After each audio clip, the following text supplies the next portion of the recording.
ዛሬ ስራ የለም እንዴ? ኧረ አለ። እንዴት እንደሚሄድ እኮ ግራ ገብቶኝ ማለት አንደኛ ትናንት ያለ ሰዓት ነው የወጣሁት። ሌላው ደግሞ አባዬ ስራ ቦታ እንዳይጠብቀኝ ፈራሁ። ሚኪ፣ መጋፈጥ ያለብንን ነገር መጋፈጥ አለብን። በስንት መከራ የተገኘን ስራ ልትደራደርበት ነው? ቆይ አሰሬን እኮ ምን እንደምለው ነው ግራ የገባኝ። ይኸውልህ አለቃህ እስካሁን ያለውን ሁኔታ አባትህ ይነግረዋል። ስለዚህ ይረዳዋል።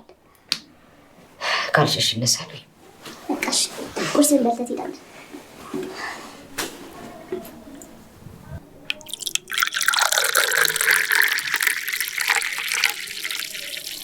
የሚኪ አባት የሚኪ ስራ ቦታ ድንገት መጥቶ ሊያገኘው ሲል ሚኪ ተሽለክልኮ አመለጠ። እውነት ለእናቴ ሽማግሌ ካልተላከ እናቴ እንደዚህ አድርጋ አላሳደገችኝም፣ እናቴን አንገቷን ማስደፋት አልፈልግም አለች። ሚኪ ደግሞ መጀመሪያ ቤት መቀየር ይኖርብናል አለ። እውነትም እኔ ላንተ ብዬ ዋጋ እየከፈልኩ እንዴት እንደዚህ ትለኛለህ ብላ ቁጭ አርጋው ጥላው ወደ ቤቷ ሮጠች።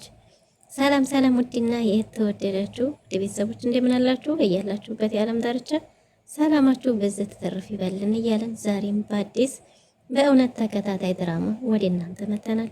እናንተም በቅንነት ላይክ፣ ሼር፣ ሰብስክራይብ እያደረጋችሁ ቤተሰብ ታደርጉን ዘንድ በትህትና እንጠይቃለን። ቤተሰብ ላደረጋችሁንም ከልብ እናመሰግናለን። በባለፈው ክፍል እንደተመለከትነው እንግዲህ ሚኪ ጋራጅ ተቀጥሮ እየሰራ እያለ አቶ ጌች የሚኪ አባት ስራ ቦታው ደንበኛም ስለነበሩ ጥሩ ቲፕም ስለሚሰጡ እዛ ይመጣል። ጥሩ ወዳጅ ነው፣ ቲፕ ይሰጣል፣ እንደውም የበለጠ ያበረታል። በጣም መልካም ወዳጅና የረጅም ጊዜ ደንበኛዬ ነው፣ እኔ ከሌለው ደስ አይለውም፣ አብረን እናይለታለን ብሎት ነበር። ሚኪ የጌች ልጅ መሆኑን አላወቀም። እናም ሚኪ እዛ እየሰራ እያለ ድንገት አባቱ ሲመጣ እንደምንም ተሸሽጉ ወደ ቤቱ አምልጧል። ሲመጣ ፊቱ ጥሩ ስላልነበረ እውነት ምን የኔ ፍቅር ምን አገኘ ስትለው አባቴ ሊተወኝ አልቻለም፣ ስራ ቦታዬ ደግሞ መጣ አላት። እንዴ በቃ ነገሮችን ሁሉም ከዚህ በኋላ መጋፈጥ እንጂ መሸሽ የለብንም፣ እስከ መቼ ድረስ ሩጣን? ስለዚህ መጋፈጥ ይኖርብናል ብለዋለች። እውነትም እውነት ናት። ታበረተዋለች፣ ታጠነክረዋለች። ሰውነቱ ሲደክም ሲዝል ብርታት ጉልበት ትሆነዋለች። እናም እንግዲህ ከዚህ በኋላ መጋፈጥ ነው ያለብን። አሁን የራሳችን ኑሮ እየኖርን ነው። ስለዚህ እውነቱን መጋፈጥ አለብን ብለዋለች። እና እሱም እሺ ካለ በኋላ በጣም ደብሮት ተኝቶ አረፈደ። እውነት በጧቱ ተነስታ ቁርሱን አዘገጃጅታ ቀሰቀሰችው። እንዴ ፍቅሬ ምን ልታረግ ነው? ተነስ እንጂ ስራ አትሄድም እንዴ ስትለው እንዴት አድርጌ ልሂድ? ግራ ገባኝ እኮ ትናንተ ደብቄ ስለሆነ የመጣሁት አለፌስ ምን ይለኛል? በዛ ላይም ደግሞ አባቴም እዛ ባገኘው ብዬ ፈራሁ ሲላት እሷም እንዲህ ስንት ዋጋ የተከፈለለትን ስራ መቼም በዚህ ምክንያት ልተው አይደለም አይደል? በልተነስ ተጣጣብና መጋፈጥ ይኖርብሃል። ሁሉን ነገር መጋፈጥ እንጂ ሸሽተን አናመልጥም። ስለዚህ እውነቱን መጋፈጥ አለብን ብለዋለች። እናም ተነስ ብላ ቀስቅሳው አበረታታው ሸኝተዋለች። አንቺ እኮ አይዞ ካልሽኝ እበረታለሁ፣ ከጎኔ ስትሆኝ ይጠናከራለሁ ብሎ ተነስቶ በአዲስ ኢነርጂ እየሄደ መንገድ ላይ ሆኖ ለዶክተር ደወለለት። ዶክተርም እንዴ ታዲያ ምን ይሻላል? ምን ቢደረግ ነው የሚሻለው? ወይ በሽማግሌ ትታረቁ ትደራደሩ ቢለውም ወይ አባቴን አታውቀውም፣ እንዲህ በቀላሉ ሊተውኝ አይችልም። ስለዚህ በስንት መከራ የተገኘ ስራዬንም ደግሞ ማጣት አልፈልግም። አባቴም ሊተውኝ አልቻለም፣ ምን ላድርግ ሲለው ዶክተሩ እጅግ በጣም መልካምና ስነ ምግባር ያለው ስለሆነ ይረዳቸዋል፣ ያግዛቸዋል። ስለዚህ የሚሆነውን አብረን እናያለን። በሽማግሌ መደራደር ካለብንም እንደራደር ብሎት ወደ ስራው ሸኘው። እሺ ብሎ ሚኪም ወደ ስራው ሄደ። ዶክተርን አባትየው መንገድ ላይ ሲጠብቅ ሚኪን አገኘው። ሚኪን ሲያገኘውም እኔ ከዚህ በኋላ ባለትዳር ነኝ፣ ወደ ቤት እንድመለስ አትጠብቅ፣ እኔ ወደ ቤት አልመለስም አለው። አባት መሆኔን አትርሳ፣ በስርዓት አናገረኝ ቢለው አትገኝም። አይ በጭራሽ፣ እኔ አሁን ላይ ሰላም ያለው ኑሮ እየኖርኩ ነው፣ የራሴ ችግር ይበቃኛል ሲለው ስለ ችግር እኮ እንዲታቃርጊ አልነበር የሚያሳደግኩ እና እንዴት ስለ ችግር ታወራለህ አሁን ቢለውም እኔ ተመችቶኛል፣ አንተ ነህ የኔ ችግር ሆንክብኝ አንተ ብቻ ነህ ብሎት አባቱን ወደ ስራው ቦታ ሄደ። ሚኪ ጌችም ለጓደኛው ግርማ ደውሎ ሲያወራው ጌች ሚኪን እኮ አገኘሁት ግን ተበሳጨብኝ፣ እኔም ስህተት የሰራው ይመስለኛል፣ ሊያናገረኝ ፈቃደኛ አልሆነም፣ ጥሎኝ ሄደ ብሎ አናገረው። ከዛ እሱም እንዴት በእንደዚህ መልክማ አይደለም ማግኘት ያለብህ፣ አንድ ዶክተር አለ እሱ ጋር ጥሩ ወዳጅ ናቸው፣ ዶክተሩን አገኘውና በዶክተሩ በኩል ሽማግሌ ላክ አለው። ከዛ ጌችም ዶክተሩ ጋር ሄዶ አናገረውና ዶክተሩን ሲያናገረው ለልጁ ጥሩ ወዳጅ ስለሆነ አመሰገነው። ግን ደግሞ ከልጁ ጋር እንዲታረቅም ፈቀደ።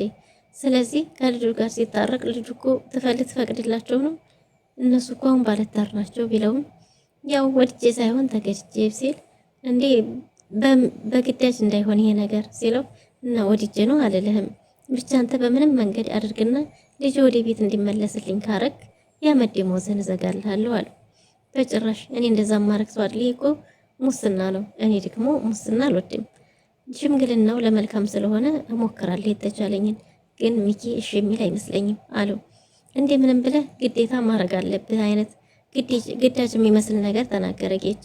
አይ እኔ እንደዛ አላረግም፣ እሺ የሚለኝ ከሆነ ጠይቄ እነግርሃለሁ አለው። በዚህ ተስማምተው ጌችም ሄደ።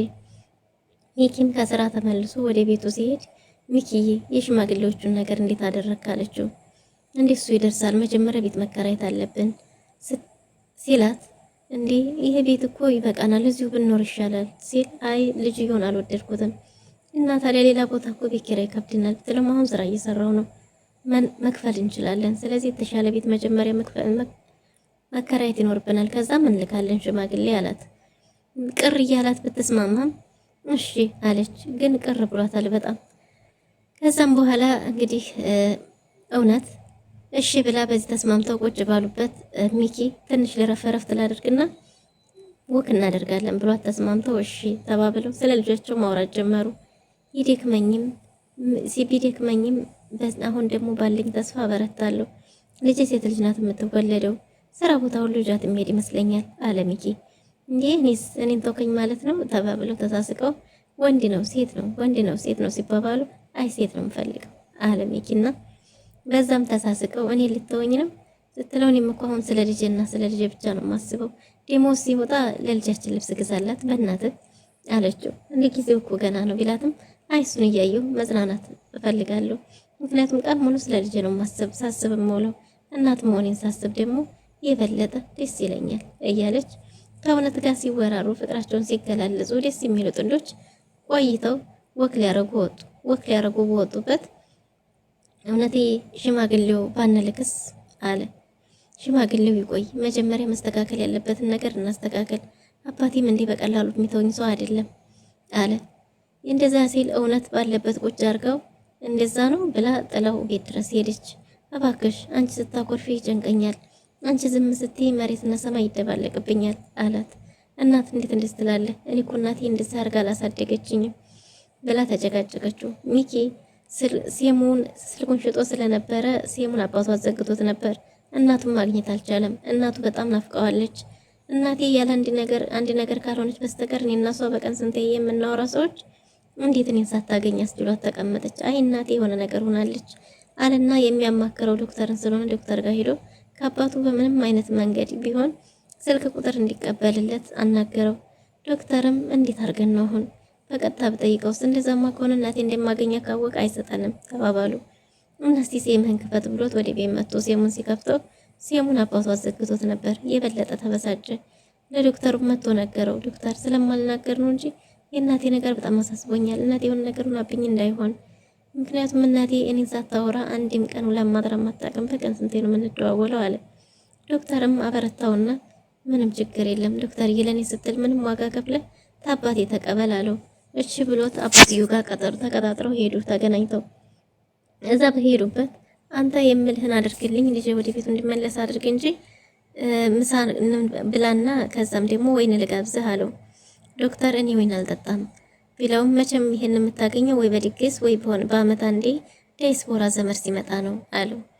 ዶክተርም እኔ በእንደዚህ መጠጣት ስላልፈለግኩ ውስኪ ስላልጠጣው ነው ሁሉ የሚሆነው አለው። መቼስ ውስኪን የምትጠጡት እናንተ ናችሁ አለው። እየሰደብከኝ ነው አለ። ውስኪን የምትጠጡት እናንተ፣ ሚስኪኖችን የምትገፉት እናንተ፣ እኛ ደግሞ የብዙ ሚስኪን ህይወቶችን ሰበቡንን እናተርፋለን አለው። እየሰደብከኝ ነው ደደብ መሆን እና እያልከኝ ነው? አይ አላልኩም። እኔ ሀብትን ብፈልግ የሆነ ጊዜ ላገኝ እችላለሁ፣ አንተ ግን ዶክተር መሆን አትችልም አለው። በእንደዚሁ አንዳንድ ቃላቶችን ተነጋግረው ስልክ ቁጥሩን ሚኪ እርቁን እሺ ብሏል። ነገር ግን አንድ መስፈርት አስቀምጧል አለው። መስፈርቱ ምን እንደሆነ በቀጣይ ክፍል ይዘን የምንመጣ ይሆናል። ለዛሬ የነበረን የእውነት ተከታታይ ድራማ ይህን ይመስል ነበር። በቀጣይ እስከምንገናኝ ድረስ ቸር ሰንብቱ።